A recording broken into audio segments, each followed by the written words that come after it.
আসসালামু আলাইকুম, আমি ডাক্তার গোলাম কিবরিয়া। আমি আজকে যে টপিক নিয়ে আলোচনা করব সেটা হচ্ছে মেমব্রেন ট্রান্সপোর্ট। মেমব্রেন ট্রান্সপোর্ট ফিজিওলজির একটা খুবই ইম্পর্টেন্ট একটা টপিক।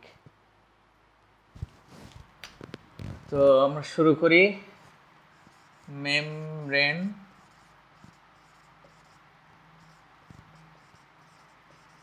ট্রান্সপোর্ট এটা ফিজিওলজির খুবই একটা ইম্পর্টেন্ট টপিক। যে টপিক জানার জন্য সর্বপ্রথম আমাদের যেটা জানতে হবে সেটা হচ্ছে যে মেমব্রেন একটা সেল। আমরা জানি প্রত্যেকটা sell, this is the unit of living organism, function and structural unit of the living organism, and cell is formed of various types of component. এর মধ্যে সবচাইতে ইম্পর্টেন্ট একটা কম্পোনেন্ট হচ্ছে সেল মেমব্রেন। আমরা দেখি, this is cell membrane. Cell মেমব্রেনের basic structure যেটা সেটা হচ্ছে আমরা আগেই জানানো হয়েছে তোমাদেরকে। বেসিক স্ট্রাকচার হচ্ছে cell membrane is formed by phospholipid bilayer. Phospholipid bilayer. This is phosphate head and lipid tail.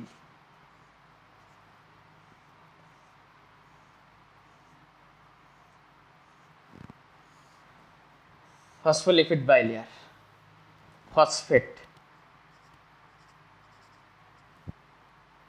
Lipid bilayer, যার কারণে যদি কোনো substance low molecular weight and smaller structure হয় আর সেটা যদি লিপিড সলিবল হয়, সেই মলিকুলগুলা ইজিলি সেই সাবস্টেন্সগুলো সেল মেমব্রেন দিয়ে পাস করে যেতে পারে। তো আমরা জানি সেল মেমব্রেনের অনেকগুলো ফাংশন আছে, তার মধ্যে ইম্পর্টেন্ট একটা function, some important structure enters and important structure out from the cell. এটা একটা ইম্পর্টেন্ট ফাংশন। তো কোনো সাবস্টেন্স সেলের ভিতরে ঢুকানো এবং বের করার জন্যে কিছু প্রসেস লাগে, সেই প্রসেস আজকে আমরা আলোচনা করব, সেল মেমব্রেন ট্রান্সপোর্ট প্রসেস। এর মধ্যে যেটা আমরা প্রথমে একটু দেখে নিই কী কী প্রসেস আছে, ট্রান্সপোর্ট প্রসেস কী কী আছে। আমরা ট্রান্সপোর্ট প্রসেসকে দুই ভাগে ভাগ করতে পারি। একটা হচ্ছে carrier mediated,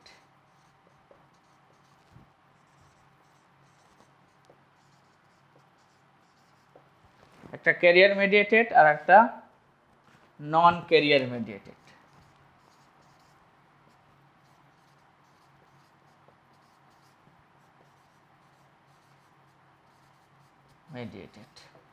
non carrier mediated example simple diffusion.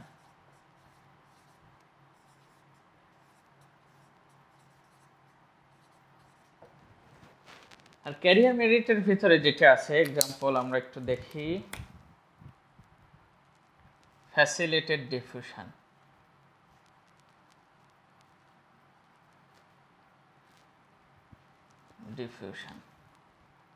Active transport,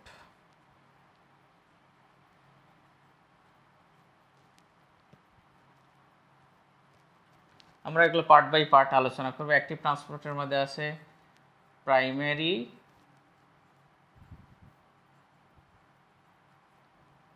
secondary. এটা হচ্ছে আমাদের ডিসকাশন টপিক। আচ্ছা, আমরা সিম্পল ট্রান্সপোর্ট থেকে শুরু করি।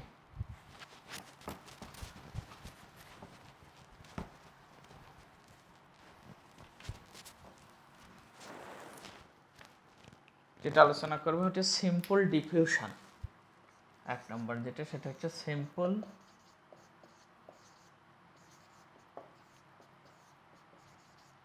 diffusion. What is simple diffusion? This is cell membrane. Simple diffusion হচ্ছে, this is the one type of membrane transport process by which molecule transport from higher concentration to lower concentration. অর্থাৎ যেখানে concentration gradient high আছে সেই জায়গা থেকে লো কনসেন্ট্রেশনের দিকে molecule transport হবে। আমরা একটা এক্সাম্পল নিয়ে আলোচনা করি। এক্সাম্পলের মধ্যে সর্বপ্রথম যেটা এক্সাম্পল আমরা জানি যে oxygen carbon dioxide transport, oxygen transport, carbon dioxide transport সেলের ভিতরে, প্রত্যেকটা সেলে কন্টিনিউয়াসলি সেলের ভিতরে অক্সিজেন ইউটিলাইজড হচ্ছে, প্রত্যেকটা সেল কন্টিনিউয়াসলি।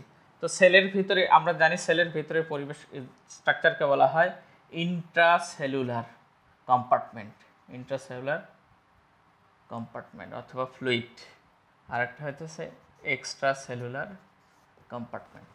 ইন্টারসেলুলার কম্পার্টমেন্ট সেলের ভিতরে কন্টিনিউয়াসলি অক্সিজেন ইউটিলাইজ হইতেছে, সুতরাং সেলের ভিতরে অক্সিজেনের কনসেন্ট্রেশন গ্রেডিয়েন্ট কম, অক্সিজেনের কনসেন্ট্রেশন কম, এক্সট্রা সেলুলার এনভায়রনমেন্টে অক্সিজেনের কনসেন্ট্রেশন বেশি। আর oxygen easily lipid soluble transport হয়ে যেতে পারে, সুতরাং অক্সিজেন ইজিলি ট্রান্সপোর্ট করে হাই কনসেন্ট্রেশন টু লো কনসেন্ট্রেশনের দিকে চলে যাবে, অর্থাৎ এক্সট্রাসেলুলার এনভায়রনমেন্ট থেকে ইন্টারসেলুলার এনভায়রনমেন্টের মধ্যে অক্সিজেন ঢুকে গেল, এই সেলের বাহির থেকে সেলের ভিতরে যেতে গেল। This is the simple diffusion. Carbon dioxide সেলের ভিতরে কন্টিনিউয়াসলি অক্সিজেন ব্যবহার হচ্ছে আর কার্বন ডাইঅক্সাইড তৈরি হচ্ছে।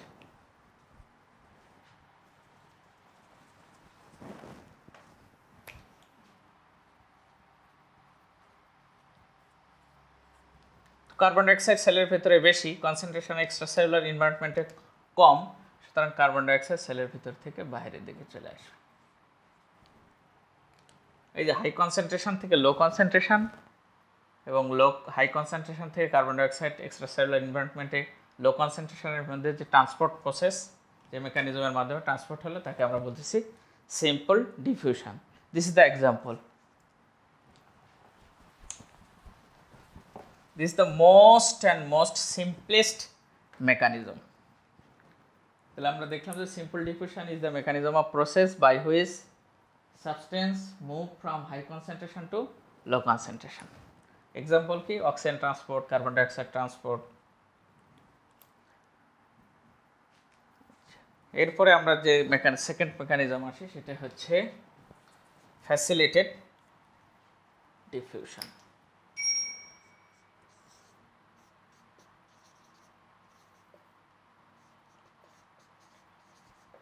Facilitated diffusion.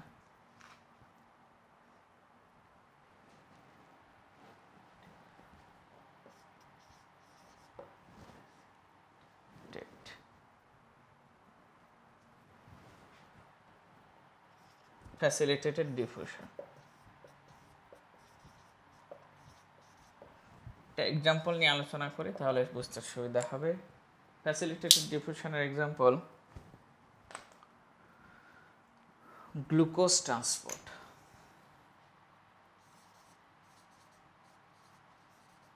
Glucose transport,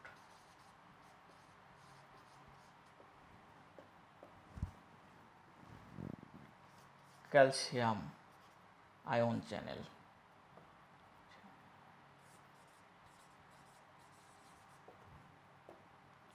sodium channel,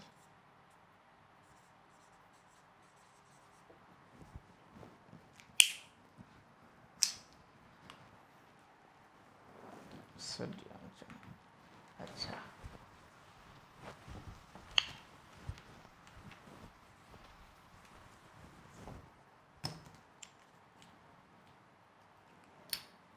আমরা একটু এক্সাম্পল নিয়ে আলোচনা করি যে দিস ইজ সেল মেমব্রেন।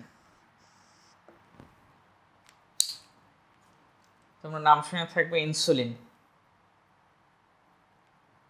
যেটার কাজ কি সেটা হচ্ছে ব্লাডের ভেতর থেকে গ্লুকোজকে নিয়ে সেলের ভেতরে ঢুকা দেয়, ট্রান্সপোর্ট করে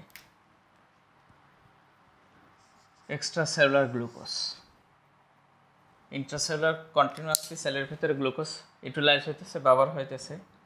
glucose is higher in concentration in extracellular and intracellular glucose concentration কম। এরপরে ইনসুলিন যখন আসে তখন কি হয়, গ্লুকোজ চ্যানেলগুলো আছে সেলের ভিতরে। ইনসুলিনের একটু মেকানিজম আমরা দেখি যে আমরা জানি যে ইনসুলিন হচ্ছে সেলের ভিতরে গ্লুকোজকে ইন্ট্রোডিউস করে, ফ্যাসিলিটেট করে, অর্থাৎ গ্লুকোজকে এক্সট্রাসেলুলার স্পেস থেকে ইন্ট্রাসেলুলার স্পেসে মুভ করতে, ট্রান্সপোর্ট করতে ফ্যাসিলিটেট করে। কিভাবে করে একটু হালকা ব্রিফ আমরা দেখি। This is the insulin molecule. সেলের ভিতরে যেখানে গ্লুকোজ ইউটিলাইজড হয়, এসব ইউটিলাইজিং সেলে ইনসুলিনের রিসেপ্টর আছে। ইনসুলিন যখন রিসেপ্টরের সাথে বাইন্ড করে তখন ইন ব্রিফ শর্টে আমরা একটু দেখি যে কী কী মেকানিজম। সেলের ভিতরে মলিকুলার কিছু চেঞ্জ হয়, মেকানিজম হয়। এখানে চ্যানেল প্রোটিন থাকে, glucose channel protein. This is the glucose channel protein. Inactive থাকে।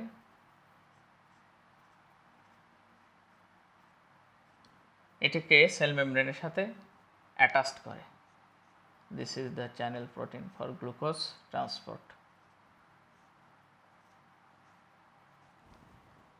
যার কারণে কি হয়, গ্লুকোজ এক্সট্রাসেলুলার স্পেস থেকে ইন্টারসেলুলার স্পেসে ইন্ট্রোডিউস করতে, ট্রান্সপোর্ট হতে ফ্যাসিলিটেট হয়। অর্থাৎ বেশি বেশি গ্লুকোজ সেলের ভিতরে ইন্ট্রোডিউস করে। এখানে আমরা একটা জিনিস দেখি যে যদিও গ্লুকোজের কনসেন্ট্রেশন এখানে বেশি, এখানে কম, অর্থাৎ হায়ার কনসেন্ট্রেশন থেকে লো কনসেন্ট্রেশনেই ট্রান্সপোর্ট হলো, বাট গ্লুকোজ ট্রান্সপোর্টেড ফ্যাসিলিটেড হলো কিসের দ্বারা? ইনসুলিনের মেকানিজমের দ্বারা। So this is the example of facilitated diffusion.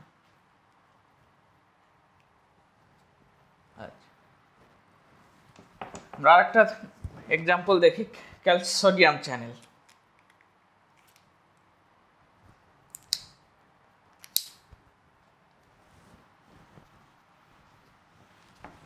Sodium channel. This is cell membrane. This intercellular space, this extracellular space. তো আমরা জানি যে সেলের ভিতরে পটাশিয়ামের কনসেন্ট্রেশন বেশি, আর সেলের বাইরে সোডিয়ামের কনসেন্ট্রেশন বেশি। Cell is the back of potassium. Sodium extracellular স্পেসে অনেক বেশি, এর কনসেন্ট্রেশন হাই।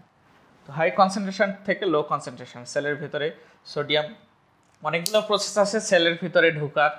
এর মধ্যে একটা প্রসেস, সেটা হচ্ছে যে sodium channel. Sodium channel, sodium channel is formed by amino acid protein molecule.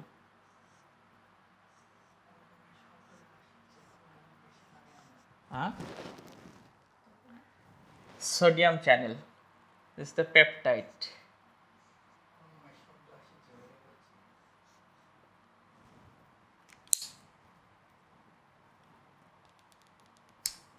Peptide channel. Multiple peptide put together. যখন একত্রিত হয় তখন চ্যানেল তৈরি করে, এরকম চ্যানেল একটা।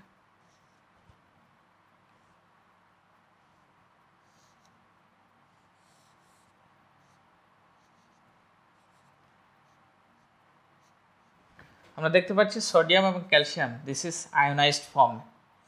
আয়োনাইজড ফর্মে আছে, এরা water soluble, not lipid soluble.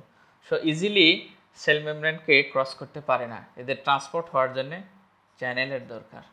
This is one type of channel. This is channel, sodium channel.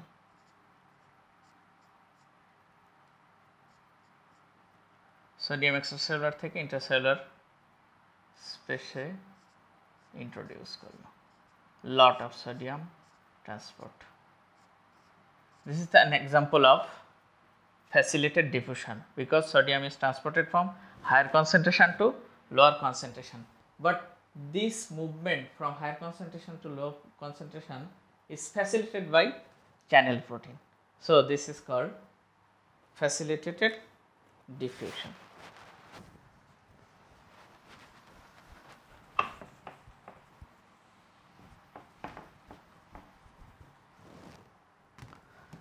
So আমরা এখন দেখলাম যে দুইটা ট্রান্সপোর্ট মেকানিজম, একটা হচ্ছে simple diffusion,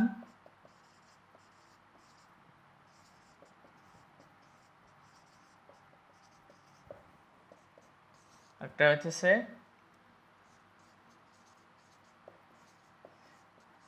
facilitated diffusion. এক্সাম্পলগুলো important, আমাদের এটা জানতে হবে সিম্পল ডিফিউশন আর ফ্যাসিলিটেটেড ডিফিউশনের।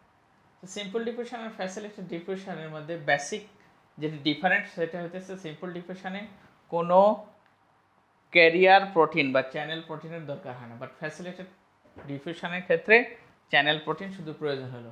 যদিও সিম্পল ডিফিউশন এবং ফ্যাসিলিটেড ডিফিউশন দুটেই হাই কনসেন্ট্রেশন থেকে লো কনসেন্ট্রেশনে ট্রান্সপোর্ট হয়েছে। এরপরে আমরা দেখি আমাদের ইম্পর্টেন্ট একটু কমপ্লিকেটেড ট্রান্সপোর্ট মেকানিজম, সেটা হচ্ছে active transport.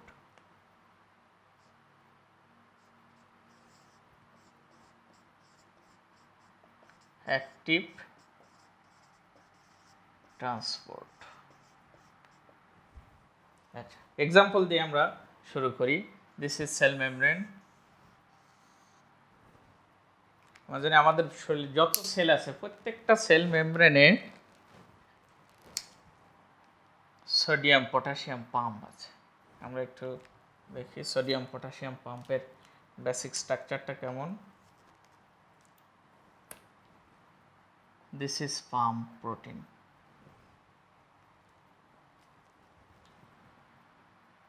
It has 3 pocket, intracellular 3 pocket, 1, 2, 3. Extracellular 2 pocket.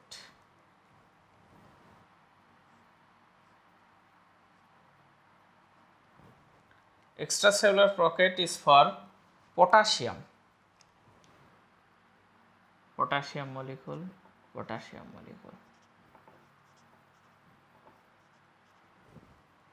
Intracellular pocket for sodium.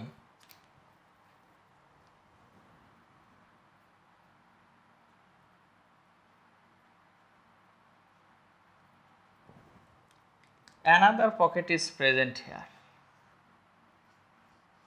This is binding for ATP, adenosine triphosphate. ATP bind করে energy.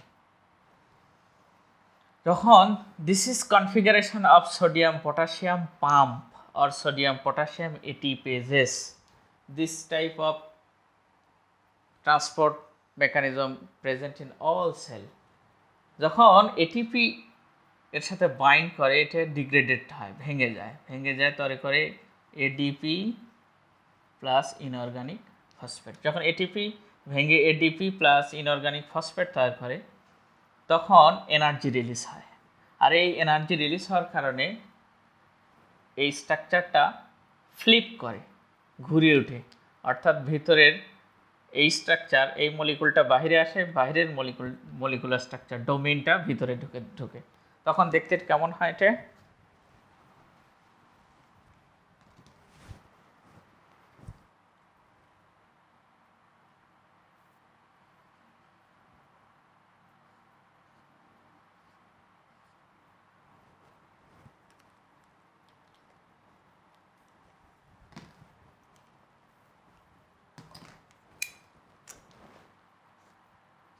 এই তিনটে domain, this is for sodium, this is for potassium.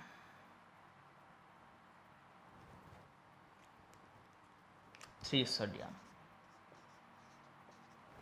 3টে sodium বাহিরে আসলো, 2টা potassium সেলের ভেতরে enter করলো এবং এই প্রসেস অর্থাৎ কন্টিনিউয়াসলি 3টে সোডিয়াম যখন বাইরে আসতেছে, 2টা পটাশিয়াম যখন সেলের ভিতরে ঢুকতেছে এবং আমরা জানি যে সেলের ভিতরে পটাশিয়ামের কনসেন্ট্রেশন হাই আর সেলের বাইরে সোডিয়ামের কনসেন্ট্রেশন হাই। অর্থাৎ সোডিয়াম সেলের ভিতর থেকে বাইরে আসতেছে এবং পটাশিয়াম সেলের বাহির থেকে ভিতরে ঢুকতেছে, দুটি against the concentration gradient.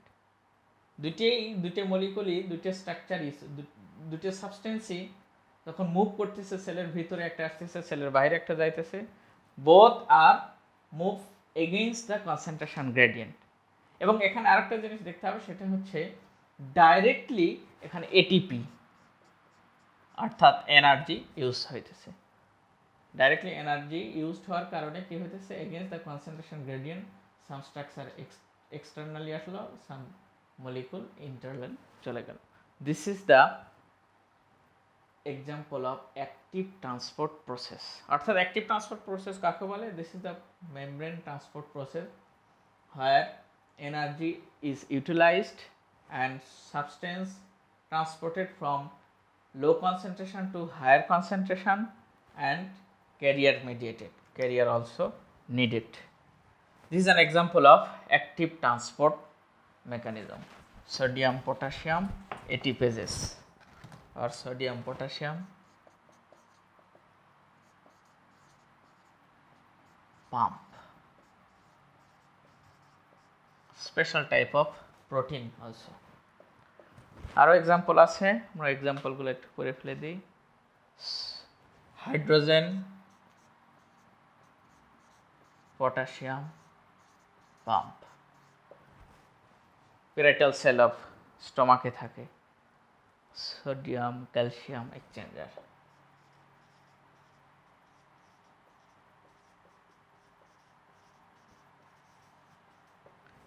These are the example of active transport.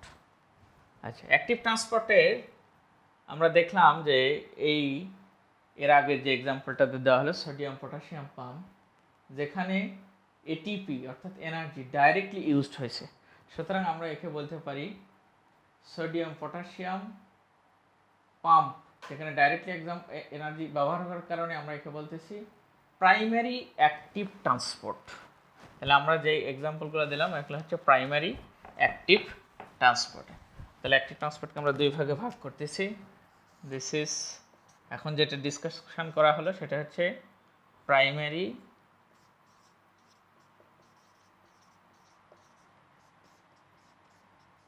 Active transport. Primary আছে, সুতরাং সেকেন্ডারি অ্যাক্টিভ ট্রান্সপোর্টও আছে। সেকেন্ডারি অ্যাক্টিভ ট্রান্সপোর্ট আমরা প্রাইমারি নিয়ে আলোচনা করেছি। এক্সাম্পল আমরা দেখলাম সোডিয়াম পটাশিয়াম পাম্প। আমরা এখন একটু দেখব সেকেন্ডারি অ্যাক্টিভ ট্রান্সপোর্ট কাকে বলতেছি।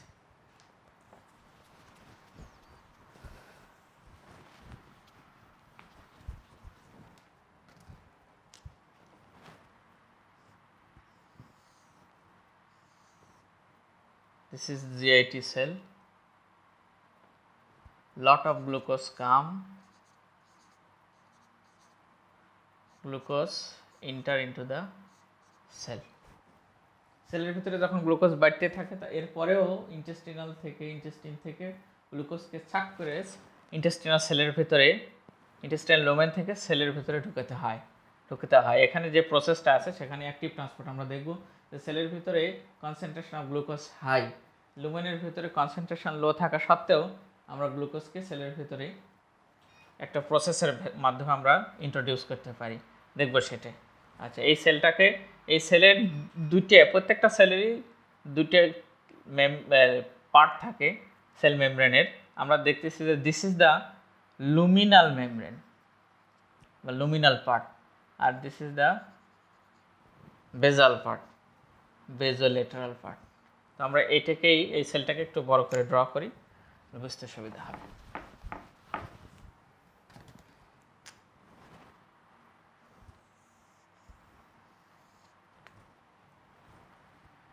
This is the luminal membrane. Glucose আমরা বলছিলাম আগে ডিসকাশনের সময় যে প্রত্যেকটা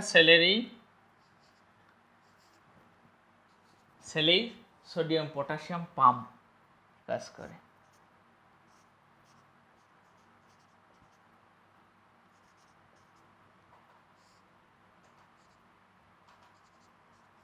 সোডিয়াম পটাশিয়াম পাম্প, বেজোলেটারাল মেমব্রেনে কন্টিনিউয়াসলি সোডিয়াম পটাশিয়াম পাম্প কাজ করতেছে, যার কারণে কি ইন্ট্রাসেলুলার সোডিয়াম কনসেন্ট্রেশন লো, সোডিয়ামকে পাম্প করে এক্সট্রাসেলুলার স্পেসে, ইন্ট্রাসেলুলার থেকে এক্সট্রাসেলুলার স্পেসে পাম্প করে দিচ্ছে, মুভ করে আছে, যার কারণে সোডিয়াম কনসেন্ট্রেশন এখানে লো। আর আমরা দেখছি যে এখানে কি ডাইরেক্ট এনার্জি এক্সপেন্ডিচার হয়েছে বা ইউজ হয়েছে, এটিপি ডাইরেক্ট এনার্জি ব্যবহার করা হয়েছে। এখন আমরা দেখি এখানে special type of carrier protein আছে লুমিনাল মেমব্রেনে। This is special type of transport protein. Here also two binding domain, extracellular to binding domain. one for glucose, another for sodium. এই ট্রান্সপোর্ট মেকানিজম তখনই কাজ করে যদি অনলি গ্লুকোজ বাইন্ড করে কাজ করবে না, যদি অনলি সোডিয়াম বাইন্ড করে তাহলে কাজ করবে না। যখন সোডিয়াম এবং গ্লুকোজ দুই ডোমেইনের সাথে বাইন্ড করে তখন কি করে এরা ফ্লিপ করে, কারণ ভিতরে সোডিয়াম কনসেন্ট্রেশন কম, বাইরে থেকে সোডিয়াম লো কনসেন্ট্রেশনের দিকে, হায়ার কনসেন্ট্রেশন থেকে লো কনসেন্ট্রেশনের দিকে মুভ করে ভিতরে ঢুকবে। সোডিয়ামও ঢুকলো, গ্লুকোজও ওর সাথে সাথে ঢুকে যাবে। আমরা দেখলাম যে গ্লুকোজের কনসেন্ট্রেশন এখানে বেশি আর সোডিয়ামের কনসেন্ট্রেশন কম, কিন্তু সোডিয়াম যখন সেলের ভিতরে ঢুকতেছে সাথে সাথে গ্লুকোজও সেলের ভিতরে ঢুকলো। আচ্ছা, আমরা এখন যদি এখানে গ্লুকোজকে কনসার্ন করি, গ্লুকোজকে ধরি, তাহলে আমরা দেখব যে লো কনসেন্ট্রেশন থেকে ভিতরে হাই কনসেন্ট্রেশন, এখানে লো কনসেন্ট্রেশন, সুতরাং লো কনসেন্ট্রেশন থেকে হাই কনসেন্ট্রেশন, লো গ্রেডিয়েন্ট থেকে হাই গ্রেডিয়েন্ট, যদি কোনো সাবস্টেন্স যদি ট্রান্সপোর্ট হয় তাকে আমরা বলতেছি অ্যাক্টিভ ট্রান্সপোর্ট। তো এখন আমরা দেখি যে এখানে কোনো এনার্জি ইউজ হয়নি, ডাইরেক্ট কোনো এনার্জি এক্সপেন্ডিচার বা লস বা ইউজড হয়নি। এনার্জিটা কোথায় ব্যবহার হয়েছে? এখানে ব্যবহার হয়েছে, sodium potassium pump, directly sodium potassium pump যে এটিপেজ, এখানে আমাদের এনার্জি ইউজ হয়েছে, ব্যবহার হয়েছে।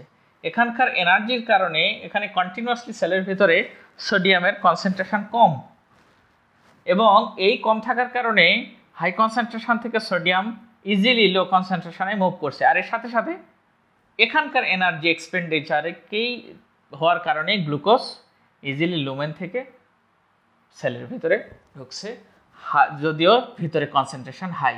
তো অ্যাক্টিভ ট্রান্সপোর্ট লো কনসেন্ট্রেশন থেকে হাই কনসেন্ট্রেশন, বাট সোডিয়াম এখানে একটু টুইস্টিং, সোডিয়াম লো কনসেন্ট্রেশন থেকে হাই কনসেন্ট্রেশন থেকে লো কনসেন্ট্রেশনের দিকে গেছে, সুতরাং সোডিয়ামটার মুভমেন্ট হইতেছে ফ্যাসিলিটেড ডিভিশন, এখানে ক্যারিয়ার আছে।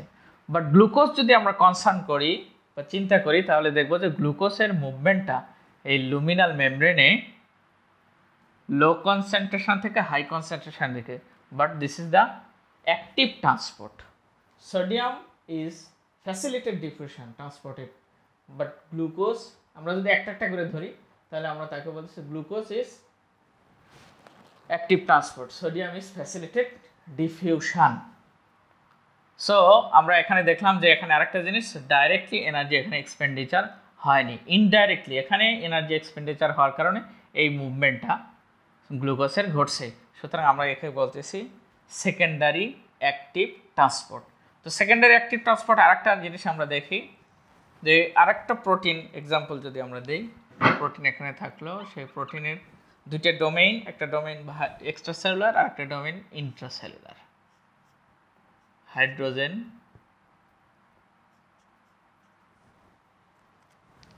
বাহির এক্সট্রাসেলুলার যে ডোমেইন সেটা হচ্ছে সোডিয়াম। তো সেম মেকানিজম, সোডিয়াম ভিতরে ঢুকবে, হাইড্রোজেন বাইরে চলে গেল, লাইক দিস এখানে কোনো ডাইরেক্ট এনার্জি ইউজড হয়নি, সোডিয়ামের কনসেন্ট্রেশন লো থাকার কারণে সোডিয়াম যখন আসছে কনসেন্ট্রেশন গ্রেডিয়েন্ট হাইড্রোজেনের বাইরে অনেক বেশি থাকা সত্ত্বেও পাম্প আউট করে সেলের ভিতর থেকে হাইড্রোজেনকে বাইর করে দিল। This is also secondary active transport, this is also example of secondary active transport. But আমরা একটা জিনিস দেখি, এখানে দেখলাম যে সোডিয়াম এবং গ্লুকোজ একসাথে সেলের বাইরে থেকে ভিতরে ঢুকলো, এখানে কি সোডিয়াম সেলের ভিতরে ঢুকলো বাট হাইড্রোজেন সেল থেকে বের হয়ে গেল। তো this is secondary active transport but co-transport.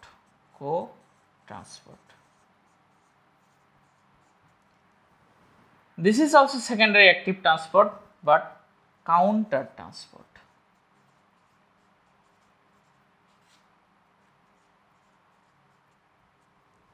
Example আমরা দেখলাম co-transporter, sodium glucose co-transport. Another example, sodium amino acid co-transport. Counter transporter example, sodium hydrogen counter transport. So in brief আমরা transport মেকানিজমগুলো জেনে গেলাম। মেকানিজম 1 নম্বর আমরা দেখলাম যে শুধুমাত্র সিম্পল ডিফিউশন, এখানে কোনো ক্যারিয়ার লাগেনি, বাকি যেগুলো আলোচনা করা হয়েছে সবগুলোতেই ক্যারিয়ার প্রোটিন লাগছে। সুতরাং আমরা দুই ভাগে অ্যাকর্ডিং টু ক্যারিয়ার আমরা দুই ভাগে ভাগ করছি, ক্যারিয়ার মেডিয়েটেড আর non carrier mediated. Non carrier mediated simple diffusion আর carrier mediated facilitated diffusion. Active ট্রান্সপোর্টের মধ্যে প্রাইমারি অ্যাক্টিভ, সেকেন্ডারি অ্যাক্টিভের মধ্যে আমরা দেখলাম কো ট্রান্সপোর্ট এবং কাউন্টার ট্রান্সপোর্টস। আমরা যদি প্রসেস অনুযায়ী ভাগ করি তাহলে আমরা দেখব যে প্যাসিভ প্রসেস ট্রান্সপোর্টের মধ্যে সিম্পল ডিফিউশন,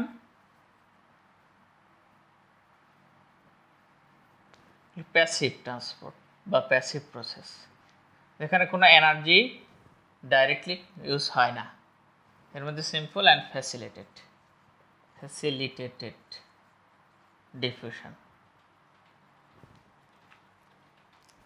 আর অ্যাক্টিভ ট্রান্সপোর্ট বা অ্যাক্টিভ মেকানিজম, এর মধ্যে আমরা দেখলাম primary active transport, secondary active transport, এর মধ্যে দুইটা co transport and counter transport. This is all about membrane transport mechanism. এখান থেকে কোশ্চেন হয় যে what are the types of membrane transport, what is active transport, what is passive transport, with classification with their example. Thank you.